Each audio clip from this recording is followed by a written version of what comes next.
अपने प्रसिद्ध ग्रंथ हिंद स्वराज 1909 में महात्मा गांधी ने कहा था कि भारत में ब्रिटिश शासन भारतीयों के सहयोग से स्थापित हुआ था और केवल इसी सहयोग के कारण वह अब तक टिका हुआ है। गांधी जी का मानना था कि यदि भारतीय सहयोग करना बंद कर दें तो ब्रिटिश शासन 1 वर्ष के भीतर ढह जाएगा। गांधी जी के अनुसार ब्रिटिश शासन के ढहने के बाद 1 वर्ष के भीतर स्वराज आ जाएगा। यह विचार ब्रिटिश शासन के खिलाफ असहयोग आंदोलन का आधार बना। गांधी जी ने भारतीयों से आत्मनिर्भर बनने और ब्रिटिश वस्तुओं का बहिष्कार करने का आग्रह किया।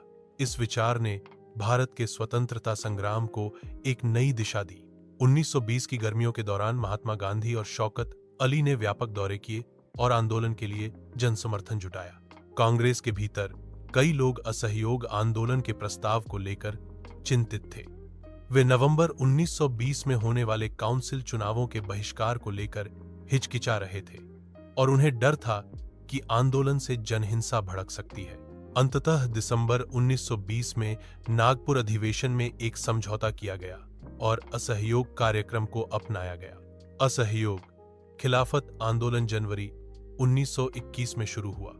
इसमें विभिन्न सामाजिक वर्गों ने अपनी आकांक्षाओं के साथ भाग लिया।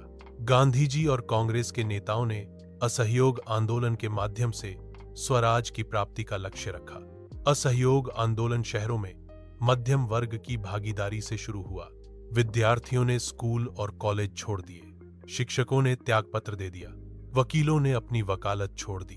अधिकांश प्रांतों में काउंसिल चुनावों का बहिष्कार किया गया, सिवाय मद्रास के, जहां जस्टिस पार्टी ने चुनाव में भाग लिया। विदेशी वस्त्रों का बहिष्कार किया गया। विदेशी कपड़ों की विशाल अलाव में होली जलाई गई। शराब की दुकानों पर पिकेटिंग हुई। 1921 से 1922 के बीच विदेशी कपड़ों का आयात आधा हो गया, जिसका मूल्य हुसैलो 2 करोड़ से घटकर 1.7 करोड़ रह गया। लोग विदेशी कपड़े छोड़कर केवल भारतीय कपड़े पहनने लगे। लेकिन यह आंदोलन शहरों में धीरे धीरे कई कारणों से धीमा पड़ गया।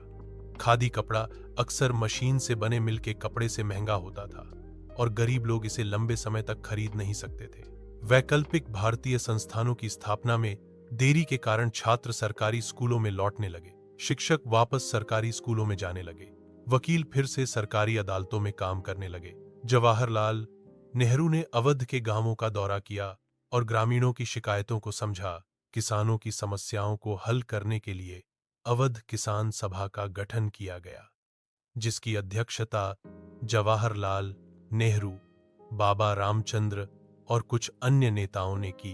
कांग्रेस ने अवध के किसान संघर्ष को राष्ट्रीय संघर्ष में जोड़ने का प्रयास किया। अवध में किसानों का नेतृत्व बाबा रामचंद्र कर रहे थे। यहां का आंदोलन तालुकदारों और जमींदारों के खिलाफ था, जो किसानों से अत्यधिक ऊंचा किराया और कई तरह के अन्य कर वसूलते थे।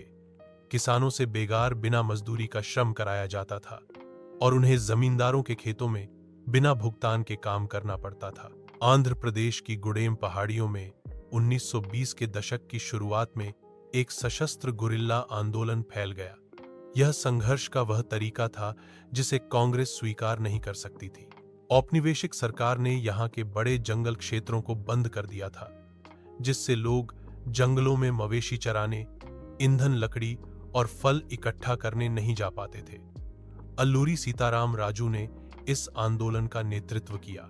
राजू महात्मा गांधी की महानता की बातें करते थे और कहते थे कि वे असहयोग आंदोलन से प्रेरित हैं, लेकिन वे यह भी कहते थे कि भारत को केवल बल प्रयोग से ही आजाद कराया जा सकता है, अहिंसा से नहीं।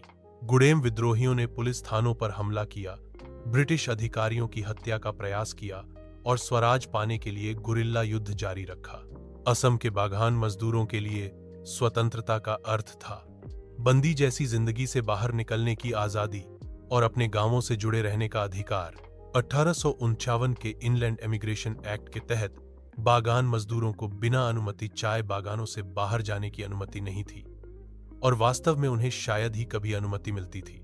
जब उन्हें असहयोग आंदोलन की खबर मिली तो हजारों मजदूरों ने नियम तोड़ दिए, बागान छोड़ दिए और घर की ओर चल पड़े। उन्हें विश्वास था कि गांधी राज आने वाला है और सभी को अपने गांवों में जमीन मिलेगी। लेकिन वे अपने घर नहीं पहुंच सके।